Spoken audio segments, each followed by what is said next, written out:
ಮಂಗಳವಾರ ಸಾಮಾನ್ಯವಾಗಿ ಯಾರೂ ಕ್ಷೌರ ಮಾಡಿಸುವುದಿಲ್ಲ. ಮಂಗಳವಾರದಂದು ಕ್ಷೌರಿಕರು ತಮ್ಮ ಅಂಗಡಿಯ ಬಾಗಿಲು ತೆಗೆಯುವುದೂ ಇಲ್ಲ. ಯಾವುದೇ ಕಾರಣಕ್ಕೂ ಮಂಗಳವಾರ ಕ್ಷೌರ ಮಾಡಿಸಬಾರದು. ಅದು ಒಳ್ಳೆಯ ದಿನವಲ್ಲ ಎಂದು ಕೆಲವರು ಹೇಳುತ್ತಾರೆ. ಆದರೆ ಇದರ ಹಿಂದೆಯೂ ನಮ್ಮ ಪೂರ್ವಿಕರು ಕಂಡುಕೊಂಡ ವೈಜ್ಞಾನಿಕ ಕಾರಣಗಳಿದ್ದವು. ಮುಖ್ಯವಾಗಿ ಕ್ಷೌರಿಕ ವೃತ್ತಿ ಮಾಡುವವರಿಗೆ ವಾರದ ಒಂದು ದಿನ ರಜೆ ಅಥವಾ ವಿಶ್ರಾಂತಿಯ ಅಗತ್ಯವಿತ್ತು. ಆ ವಿಶ್ರಾಂತಿಯನ್ನು ಭಾನುವಾರ ನೀಡುವುದು ಸಾಧ್ಯವಿರಲಿಲ್ಲ. ಯಾಕೆಂದರೆ ಉಳಿದೆಲ್ಲ ವೃತ್ತಿ ಮಾಡುವವರಿಗೆ ಭಾನುವಾರ ರಜೆಯ ದಿನವಾಗಿದ್ದು, ತಲೆ ಕ್ಷೌರ ಮತ್ತು ಮುಖ ಕ್ಷೌರವನ್ನು ಅವರು ತಮ್ಮ ಬಿಡುವಿನ ದಿನವಾದ ಭಾನುವಾರವೇ ಮಾಡಿಸಿಕೊಳ್ಳಬೇಕಿತ್ತು. ಈ ಕಾರಣದಿಂದಾಗಿಯೇ ಭಾನುವಾರ ಬೇರೆಲ್ಲರೂ ರಜೆ ಇದ್ದಾಗ ಕ್ಷೌರಿಕ ವೃತ್ತಿ ಮಾಡುವವರು ದುಡಿಯುವುದು ಅನಿವಾರ್ಯವಾಗಿತ್ತು. ವಾರಪೂರ್ತಿ ದುಡಿದ ಕ್ಷೌರಿಕರಿಗೆ ಬಿಡುವಿರಲಿ ಎಂದು ಮಂಗಳವಾರ ಅವರಿಗೆ ಬಿಡುವು ನೀಡಲಾಯಿತು. ವಾರದ ಒಂದು ದಿನ ಕ್ಷೌರಿಕ ವೃತ್ತಿಯಲ್ಲಿರುವವರು ವಿರಾಮದಲ್ಲಿರಬೇಕೆಂದು ಮಂಗಳವಾರ ಕ್ಷೌರ ಮಾಡುವುದನ್ನೇ ನಿಲ್ಲಿಸಲಾಯಿತು. ನಮ್ಮ ಹಿರಿಯರು ಎಲ್ಲರ ನಡುವೆ ಸಮಾನತೆ ಇರಬೇಕು. ಎಲ್ಲ ವೃತ್ತಿಯಲ್ಲಿರುವವರು ವಾರದ ಒಂದು ದಿನ ರಜೆಯನ್ನು ಅನುಭವಿಸಬೇಕು ಎಂದುಕೊಂಡೇ ಮಂಗಳವಾರ ಕ್ಷೌರಿಕ ವೃತ್ತಿಯಲ್ಲಿರುವವರಿಗೆ ಬಿಡುವು ಸಿಗುವಂತೆ ನೋಡಿಕೊಂಡರು. ಇವತ್ತಿನ ನಗರಗಳಲ್ಲಿ ಮಂಗಳವಾರವೂ ಕೂಡ ಕ್ಷೌರದಂಗಡಿಗಳು ತೆರೆದಿರುತ್ತವೆ. ಸಾಮಾನ್ಯವಾಗಿ ಈಗ ಮಂಗಳವಾರ ರಜೆಯನ್ನೇನೂ ನೀಡುವುದಿಲ್ಲ. ಬದಲಿಗೆ ಅವತ್ತು ಕೆಲಸ ಮಾಡಿ ತಮಗೆ ಇಷ್ಟ ಬಂದ ದಿನ ಅಂಗಡಿಯ ಬಾಗಿಲು ಮುಚ್ಚುತ್ತಾರೆ. ಏನೇ ಆಗಲಿ ಮಂಗಳವಾರ ಕ್ಷೌರ ಮಾಡಿಸಿಕೊಳ್ಳಬೇಡಿ ಎಂದು ಕೆಲವರು ಕುಹಕವಾಡುತ್ತಾರೆ. ಏಕೆಂದರೆ ದೇಶದ ಎಲ್ಲ ಕ್ಷೌರಿಕರಿಗೆ ಮಂಗಳವಾರ ರಜೆ. ಜ್ಯೋತಿಷ್ಯಶಾಸ್ತ್ರದ ಪ್ರಕಾರ ಮಂಗಳವಾರ ಕುಜ ಅಥವಾ ಮಂಗಳ ಗ್ರಹ ಅಧಿಪತ್ಯದಲ್ಲಿದ್ದು ಇದು ಅಪಶಕುನವಾಗಿದೆ.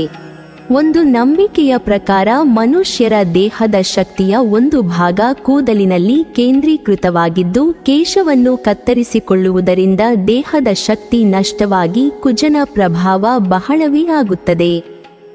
ಮಂಗಳವಾರವೇ ಏಕೆ ಎಂಬ ಪ್ರಶ್ನೆಗೆ ಯಾರಲ್ಲಿಯೂ ಸ್ಪಷ್ಟವಾದ ಉತ್ತರ ದೊರಕುವುದಿಲ್ಲ. ಸಾಮಾನ್ಯ ಜನರಿರಲಿ ಕ್ಷೌರಿಕರಿಗೆ ತಾವೇಕೆ ಮಂಗಳವಾರವೇ ರಜೆ ತೆಗೆದುಕೊಳ್ಳುತ್ತೇವೆ ಎಂದು ಗೊತ್ತಿರುವುದಿಲ್ಲ. ಇದಕ್ಕೆ ಯಾವುದೇ ವೈಜ್ಞಾನಿಕವಾದ ಆಧಾರವಿಲ್ಲ.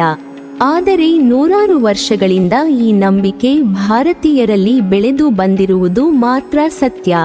ಇದಕ್ಕೆ ಭಾರತದ ಹಲವು ರಾಜ್ಯಗಳಲ್ಲಿ ಮಂಗಳವಾರ ಹಣಕಾಸಿನ ವಹಿವಾಟು, ಅಂದರೆ ಹಣ ಹೊರಹೋಗುವ ಯಾವುದೇ ವ್ಯವಹಾರವನ್ನು ಮಾಡುವುದಿಲ್ಲ.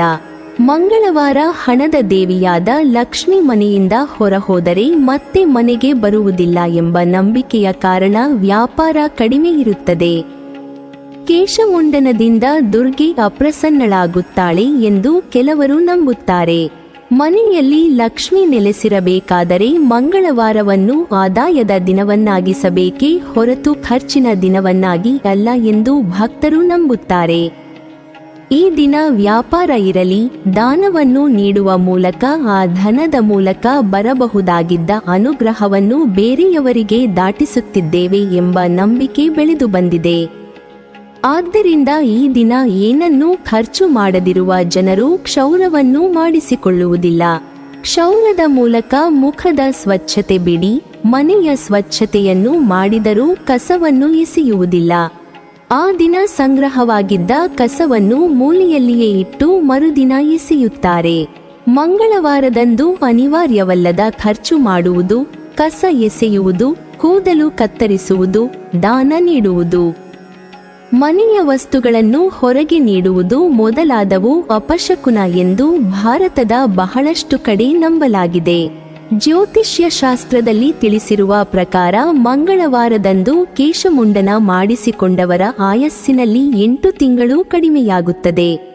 ಮಾನವ ದೇಹದಲ್ಲಿ ಕುಜನು ಕೇಶ ಮತ್ತು ರಕ್ತದಲ್ಲಿ ವಿರಾಜಮಾನನಾಗಿದ್ದು, ಮಂಗಳವಾರದ ಕೇಶಮುಂಡನ ಮತ್ತು ಗಡ್ಡ ತೆಗೆಯುವುದರಿಂದ ರಕ್ತ ಸಂಬಂಧಿ ಕಾಯಿಲೆಗಳು ಎದುರಾಗುತ್ತವೆ ಎಂಬ ನಂಬಿಕೆಯೂ ಇದೆ. ಕೆಲವು ಜ್ಯೋತಿಷಿಗಳ ಪ್ರಕಾರ ಕೂದಲ ಬಣ್ಣ ಕಪ್ಪಗಾಗಿರುವುದರಿಂದ ಕಪ್ಪು ಬಣ್ಣದ ಅಧಿಪತಿಯಾದ ಶನಿಯು ನಮ್ಮ ಕೂದಲುಗಳ ಅಧಿಪತಿಯಾಗಿದ್ದಾನೆ. ಶನಿಯು ಕುಜನ ಪ್ರಭಾವವನ್ನು ತಡೆದು ಕುಜನ ಋಣಾತ್ಮಕ ಪರಿಣಾಮವನ್ನು ಕಡಿಮೆಗೊಳಿಸುತ್ತಾನೆ. ಆದರೆ ಮಂಗಳವಾರ ಕೂದಲು ಕತ್ತರಿಸುವುದರಿಂದ ಶನಿಯ ರಕ್ಷಣೆಯನ್ನು ಕಡಿಮೆ ಮಾಡಿದಂತಾಗಿ ಕುಜನ ಪ್ರಭಾವ ಹೆಚ್ಚಾಗುತ್ತದೆ. ಆದರೆ ಈ ವಿಷಯವನ್ನು ದೃಢೀಕರಿಸಲು ಯಾವುದೇ ಪುರಾವೆ ಇಲ್ಲದ ಕಾರಣ ಈ ಮಾಹಿತಿಯನ್ನು ಖಡಾಖಂಡಿತವೆಂದು ಪರಿಗಣಿಸಲು ಸಾಧ್ಯವಿಲ್ಲ. ಕೆಲವರು ವಾದಿಸುವ ಪ್ರಕಾರ ಮಂಗಳವಾರದಂದು ಕೂದಲು ಕತ್ತರಿಸಿಕೊಳ್ಳುವುದರಿಂದ ಹಿರಿಯರಿಗೆ ಅನಾದರ ತೋರಿದಂತಾಗುತ್ತದೆ. ಅದು ಹೇಗೆಂದರೆ ಹಿರಿಯರು ತಮ್ಮ ಹಿರಿಯರಿಂದ ನಡೆಸಿಕೊಂಡು ಬಂದ ಪದ್ಧತಿಯ ಪ್ರಕಾರ ಮಂಗಳವಾರದಂದು ಕೇಶಮುಂಡನ ಮಾಡದೇ ಇರುವ ನಂಬಿಕೆಯನ್ನು ಕಿರಿಯರು ಉಲ್ಲಂಘಿಸಿದಂತಾಗುತ್ತದೆ. ಆದ್ದರಿಂದ ಅವರು ಮಂಗಳವಾರ ಕೂದಲು ಕತ್ತರಿಸಿಕೊಳ್ಳುವುದು ಅಥವಾ ಶೇವ್ ಮಾಡಿಕೊಳ್ಳುವುದು ಬೇಡ ಎಂದೇ ಹೇಳುತ್ತಾರೆ. ಒಂದು ವೇಳೆ ಇದಕ್ಕೂ ಹೊರತಾಗಿ ಕೇಶಮುಂಡನ ಮಾಡಿಸಿಕೊಂಡರೆ ಹಿರಿಯರ ಮಾತಿಗೆ ಬೆಲೆ ನೀಡದಿದ್ದಂತಾಗುತ್ತದೆ. ಮಂಗಳವಾರ ಹಿಂದೂಗಳು ಕೂದಲು ಕತ್ತರಿಸುವುದಿಲ್ಲ, ಉಗುರು ಕತ್ತರಿಸುವುದಿಲ್ಲ. ಹಲವು ಮನೆಗಳಲ್ಲಿ ಬಲೆ ಕೂಡ ಗುಡಿಸುವುದಿಲ್ಲ. ಮಂಗಳವಾರ ಯಾವ ಸಲೂನ್ಗಳು ತೆರೆದಿರುವುದಿಲ್ಲ. ಇದನ್ನೇ ನೋಡಿಕೊಂಡು ಬೆಳೆದ ಹಿಂದೂಗಳಿಗೆ ಈ ಅಭ್ಯಾಸ ಅನುಸರಣೆ ಹುಟ್ಟಿನಿಂದಲೇ ಬಂದಿರುತ್ತದೆ. ಆದರೆ ಮಂಗಳವಾರ ಏಕೆ ಕೂದಲು ಹಾಗೂ ಉಗುರು ಕತ್ತರಿಸುವುದಿಲ್ಲ ಎಂದು ಮಾತ್ರ ಬಹಳಷ್ಟು ಜನರಿಗೆ ತಿಳಿದಿರುವುದಿಲ್ಲ. ಹಿಂದೂ ಪಂಚಾಂಗದಲ್ಲಿ ವಾರದ 7 ದಿನಗಳಿಗೂ ಅದರದೇ ಆದ ವಿಶೇಷ ಮಹತ್ವವಿದೆ. ಒಂದೊಂದು ದಿನ ಒಂದೊಂದು ಗ್ರಹ ಹಾಗೂ ದೇವರಿಗೆ ಸಂಬಂಧಿಸಿದ್ದು. ಆಯಾ ದಿನ ಆ ದೇವರಿಗೆ ಹಾಗೂ ಗ್ರಹಕ್ಕೆ ಮೆಚ್ಚಿಸುವ ಕೆಲಸವನ್ನೇ ಮಾಡುವುದರಿಂದ ಬದುಕಿನಲ್ಲಿ ಶುಭವಾಗುತ್ತದೆ. ಅನುಚಿತ ಕ್ರಮಗಳನ್ನು ತೆಗೆದುಕೊಂಡರೆ ಅದರಿಂದ ಕೆಟ್ಟ ಫಲ ಅನುಭವಿಸಬೇಕಾಗುತ್ತದೆ. ಮಂಗಳವಾರ ದುರ್ಗಾ ಮಾತೆ ಹಾಗೂ ಮಹಾಲಕ್ಷ್ಮಿಯ ದಿನ. ಅವರನ್ನು ಮಂಗಳವಾರದಂದು ಪೂಜಿಸುವುದರಿಂದ ಅದೃಷ್ಟ ಹಾಗೂ ಅನುಗ್ರಹ ನಮ್ಮದಾಗಲಿದೆ. ಮಂಗಳವಾರ ಎಂದರೆ ಹೆಸರೇ ಹೇಳುವಂತೆ ಬಹಳ ಮಂಗಳಕರ ದಿನ. ಸಾಮಾನ್ಯವಾಗಿ ಹಿಂದೂಗಳು ಹಬ್ಬ ಹರಿದಿನ ಸೇರಿದಂತೆ ಮಂಗಳವಾದ ದಿನಗಳಲ್ಲಿ ಅಶುಭ ಎನ್ನುವಂಥ ಕೂದಲು ಕತ್ತರಿಸುವುದು ಹಾಗೂ ಉಗುರು ಕತ್ತರಿಸುವುದನ್ನು ಮಾಡುವುದಿಲ್ಲ.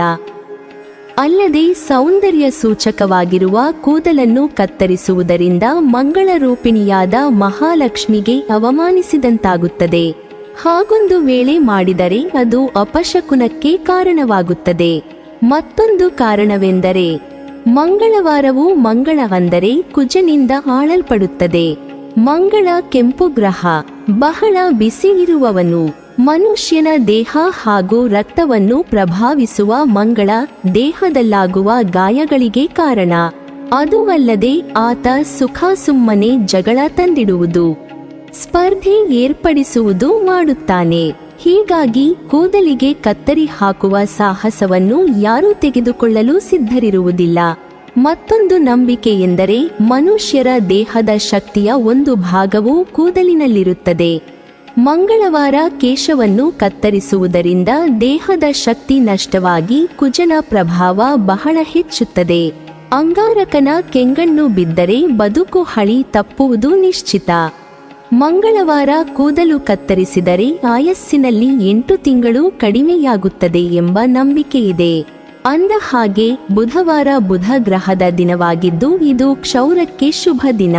ಈ ದಿನ ಮನೆ ಸ್ವಚ್ಛಗೊಳಿಸುವುದು, ಕ್ಷೌರ ಮಾಡುವುದು ಮುಂತಾದ ಸ್ವಚ್ಛತಾ ಕಾರ್ಯಗಳಿಂದ ಲಕ್ಷ್ಮಿ ಒಲಿಯುವಳು ಎನ್ನಲಾಗುತ್ತದೆ.